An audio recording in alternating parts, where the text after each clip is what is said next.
Gen Z doesn't want to work for the church. They want to work with the church. And so I think that if staff and ministers could walk with them, even in hours that aren't like mass related or event related, just being that consistent like connection with the Gen Z, I think that's what'll bring Gen Z back. Welcome to Magnified Ministry Podcast, the podcast dedicated to inspiring, encouraging, and equipping parish leaders to build thriving missionary communities in today's rapidly changing world. This is the Magnified Ministry Podcast. Welcome to Magnified Ministry Podcast. I'm Marco, joined by my co-host Father Peter and our good friend Sam. Hello. Sam. Welcome to our podcast. Thank you for having me. So today, as you know, we'll continue our conversation on Gen Zs and the engagement of young people in the church. We've been talking about it for quite some time. All right, Marco, this whole idea of the fact that, we are in this change of the ages, right? We are in post-Christian culture where people kind of had the experience of the church and they said, well, I like spiritual experience, but I don't like religious experience. And now with Gen Zs, we see this big change into saying, well, I don't really know what religious experience is because my parents, in many cases, didn't practice, or I didn't practice all that much. But I am willing to try it. And so there's this great openness, right? The Barna research would say the open generation, the age generation that wants to try new things. Right. What else am I missing, Marco? Well, I think the other piece that it's helpful to talk about is that there's openness, but they're also willing to say yes to invitations. And I remember over the summer, one of the things we talked about St. Clement does is the One Down Wednesdays Theology on Tap. Gatherings during the week that are a little bit more casual, more informal. Yeah. You get a speaker and there's opportunities for folks to connect and just have a good time. And those are great ways to introduce people to the church community. And I was thinking about this. I had a chance to invite some colleagues to that over the summer, and folks that had never been to St. Clement before. I don't really know where they're at on their faith journey, but I said, hey, come. You'll get to meet some cool people, young people, not unlike myself. And they texted me the next day, and they were like, thank you so much for coming. Like, I'm really glad that I came. I didn't know that I needed to hear that specific message. Even though they weren't spiritual or religious, they said yes to an invitation. And then they actually had a lot of fun. So let's see what happens What a next. blessing, right? The power of the invitation. Exactly. And the easiness with which now this generation invites people. I also noticed, Marco, that you have a beautiful shirt with our logo. I do. I mean, go big or go home. I just want to point out we are going. Exactly. Big. And if any of our listeners are interested in some merchandise, send us a message.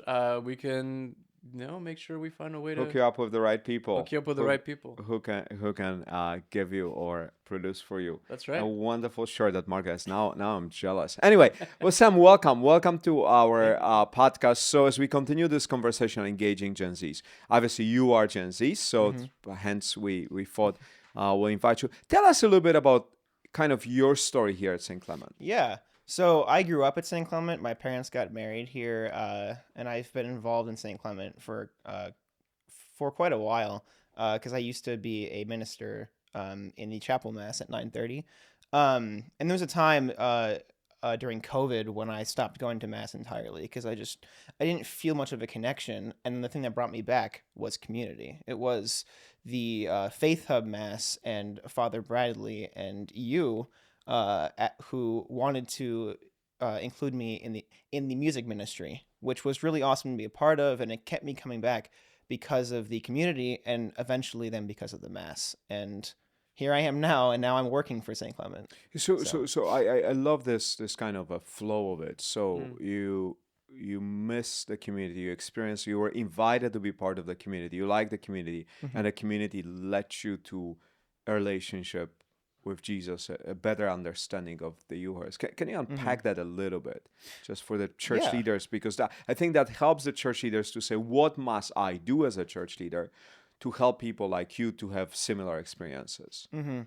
I think Marco, you kind of touched on this already. I think it always starts with that first initial invitation, and I think it comes from a place that you have to realize that not every person is going to jump in head first and dive in and stay in. I think it comes from a place where people are sometimes just going to respond to one yes. They're going to say yes, and that on its own is good.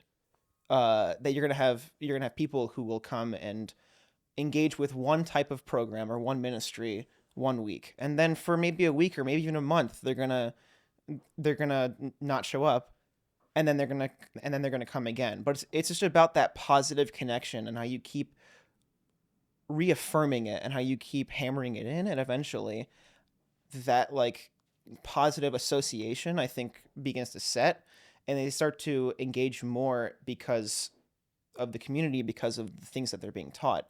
And so for me personally, it was that community experience. But as I went to the mass and as I would listen, because when it first started during the homily, I would just go in the back room.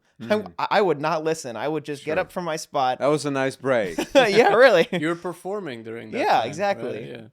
Yeah. And I would go sit in the sacristy, and I would pull out my phone, and I'd try to make as little noise as possible so I could just wouldn't be bothered. Then there was one mass where my parents were there, so I couldn't do that because they would have gotten mad, you know. Because you were in high school during the time was. that you were in the band, right? Yeah, I was a junior in high school. Okay. And my parents were there, and so I was like, "Oh, dang it, I have to sit in the pews now." And as I was listening, Father Peter, I don't remember the exact homily, but it was about it was a feast day, and you're talking about how the saint, how they live out their life, not in a series of like large mountaintop moments. It's about how you give your life to Christ in the daily. And that was something that really, really stuck out to me. And I think that that's why young people are coming back to the church, because the community is a massive aspect, yes, but people are looking for, especially Gen Z. Gen Z is I think that we do a lot of things we do on our own. We're very like individualistic. And I think that the church is so well positioned to tell the people who are looking, like, this is how you can give yourself to Christ, not in the moments where you have a event or a mass, but as you're sitting in your like apartment alone eating breakfast. Yeah. Where is Christ in that? As you're walking to work, or as you're sitting at your office in the 4th hour of your work day, is looking at a spreadsheet, where is Christ in that? And I think that's something that St. Clement and the entire Catholic Church can really educate people on. Yeah, I love that. Because I think this whole idea of providing organic connection, as you did provide, as you were invited to be part of the music ministry, that then deepen your faith. And on the top of it is this idea that, you know, Christ is always at work. I mean, that's what always amazes me, right? Is that as you look at the history of salvation, as you look at our own lives, if you're really honest with yourself, you say, oh my gosh, there are God moments every day. I just have to pay attention to God moments, right? Of somebody showing up for me, or having a bad day and seeing somebody on the sidewalk who just says, how are you? And that means a lot, right? If it's genuine, how are you, versus just passing through, right? So all those things that actually do make a difference in the way that we are met by Christ through others in a community. And that meeting of Christ makes a substantial difference in our lives. That actually, in the end, it makes all the difference in our lives. And also, I think that once you begin to recognize Christ every day, I think the Mass begins to have a much more like sacred and like truly breathtaking quality to it, because in those experiences, it's kind of like, oh, look, there's Christ. But then you go to Mass and you are expecting Christ, and you receive, and it's glorious. You walk in, and the music is breathtaking and devoted to Christ, and of course, you get to receive the Eucharist, which is, I think that before Faith Up, I think I barely would have cared about the Eucharist. I think I was definitely in that like stat where most of the people like didn't don't believe that Christ is truly like present in the Eucharist, that Christ is the Eucharist, or they don't believe in transubstantiation. That's the word I was looking for. But after Mass and or after faith, excuse me, I think I began to see that, you know, seeing Christ in my life, seeing the grace of God, really opened me up to being more reverent and seeing the grace that I was receiving in the Mass. Yeah. So Sam, you spent some time, obviously growing up here in St. Clement, COVID, you had these transformative experience in junior, senior year. It wasn't like this one moment, right, that you had this big conversion. It almost felt like gradual, little by little, you were going deeper and deeper. And then you went off to college. So what did that look like for you, right? Like, how did you take the seeds or the spark that was stirring in you and take that to an environment that wasn't, you know, what it was here at St. Clement? Like, what did that look like for you? How did you go about growing in your faith? 'Cause it sounds like you've grown tremendously since you've been in college. So what did that look like for you? Like, how did you go about doing that?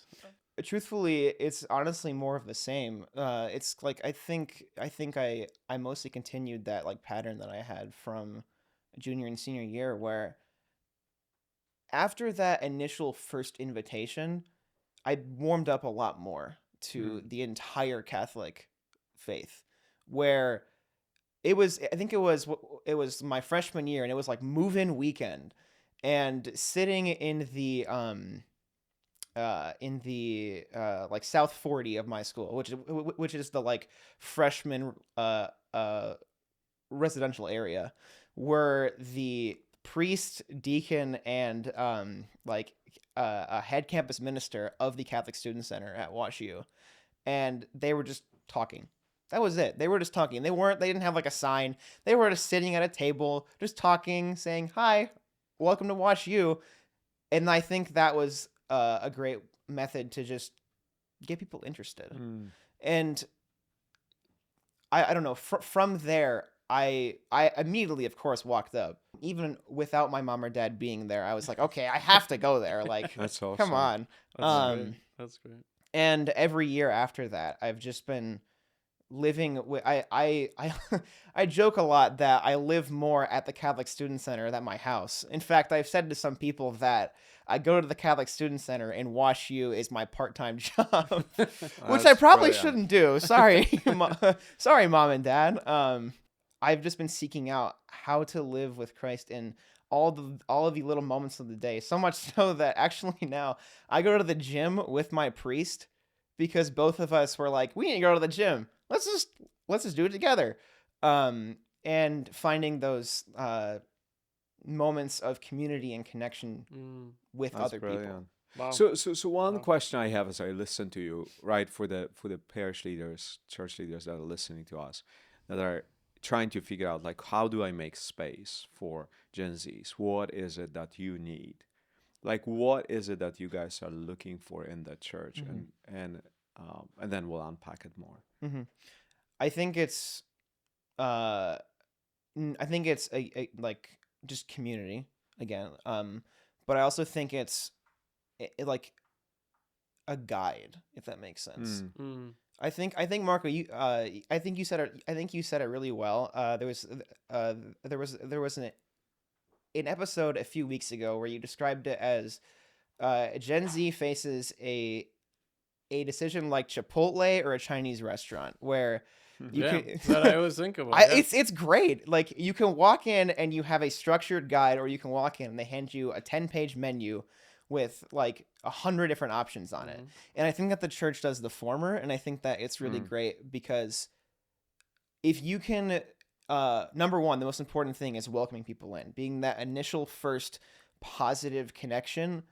Because some people... So let me put a pin there. What do you mean by it? So, like, if I am a church leader listening to you, I'm like, great, you want positive, welcoming space. Like, so what do you mean by it? Like, what must I do as a church leader to create that? Like, what would that look like? Yeah. I think that, especially if we're talking about, like, the clergy, I think don't be afraid to engage in like a non-secular environment, or sorry, in a secular environment. Mhm. Don't be afraid to join in and like go out for food with like a small group of people, or don't be afraid to, I think Father Radley is going to do this. Don't be afraid to play pickleball with some of your Mhm. parishioners. And I understand that for a lot of parishes that might not be like a possibility because you might be like spread too thin. But I think being comfortable showing people that that priests, yes, are a like important and reverent position that like deserves respect, but also that you are also a human and that you Sure. are also on this path coming to know Jesus, Yeah. and Yeah. and you're doing that together with the people who are entering your community. Gen Z love that because we want community, but I would say that we want to walk with people. Mm. I'd say that the number one thing now is that Gen Z doesn't want to work with doesn't want to work for the church. They want to work with the church. And so I think that if the clergy could and not even the clergy, if staff and ministers could walk with them even in hours that aren't like mass related or event related, just being that consistent like connection with the Gen Z, I think that's what'll bring Gen Mm. Z back. See, one of the things that's coming to my mind, Sam, about your story, right, is if you take out right the 4:30 mass, right, that was Mhm. more contemporary, that didn't really exist before COVID. Um, your story may have been, who knows, right? Like you're kind of playing revisionist history, but I remember when you started playing, you weren't even playing drums. You were playing your little like the box thing, right? I don't even know Yeah. what you call it. The cajon, yeah. Yeah, the cajon. And I always wonder, is like, how in the world did that get up there, right? But Mhm. I think it was just a call for musicians, and I think somehow something stirred in you to say, maybe it was your mom or your dad said like, My go. mom volunteered me. Yeah, Yeah. okay, great. Great. So Thank God for but mothers. but I think there's something there. Like she volunteered you, and the band with Father Rat said yes, right? Because they could have easily been like, no, we're like trying to professionalize this. We don't need like a 16, 17-year-old kid. But there was openness to welcome you in. Mhm. And they also kind of expected a commitment of you, right? Because one Mhm. of the things I heard you is like you were coming and I think playing pretty much every Sunday. Yeah. And at one point you actually decided to pay attention when your parents were listening. So there's this sense of like, yes, I'm saying I'm open, but like when push comes to shove, will you actually give somebody an opportunity to have a position or a role or a ministry that matters? And it may not, maybe for you didn't feel like it was this big thing, like you weren't the leader of the band or anything, but you were part of the team. And I think that started to create this sense of like, oh, I belong here. And then that led to more openness, and that openness led to more openness. And now look at where you are 5 years later. So I think that's one of the things I'm hearing is for parishes and leaders, if you're going to be open to the next generation, it's not just lip service. Like you actually have to create intentional opportunities that fit areas of passion and be consistent and require some sort of commitment, not in a hard way, but to give you the opportunity to experience the love of God while you serve, right? You didn't realize you were doing that probably. No, not at all. So one thing that we find really helpful that you talk about kind of indirectly, but the research on Gen Z says is this whole idea of authenticity, right? Of this generation just craving an authentic experiences, but also experiences that I think restore peace of heart. I think, again, Gen Zs are on the flip side an anxious generation, right? 100%. And so I think that's also the opportunity of the community, right? Is because you're anxious and lonely as a generation.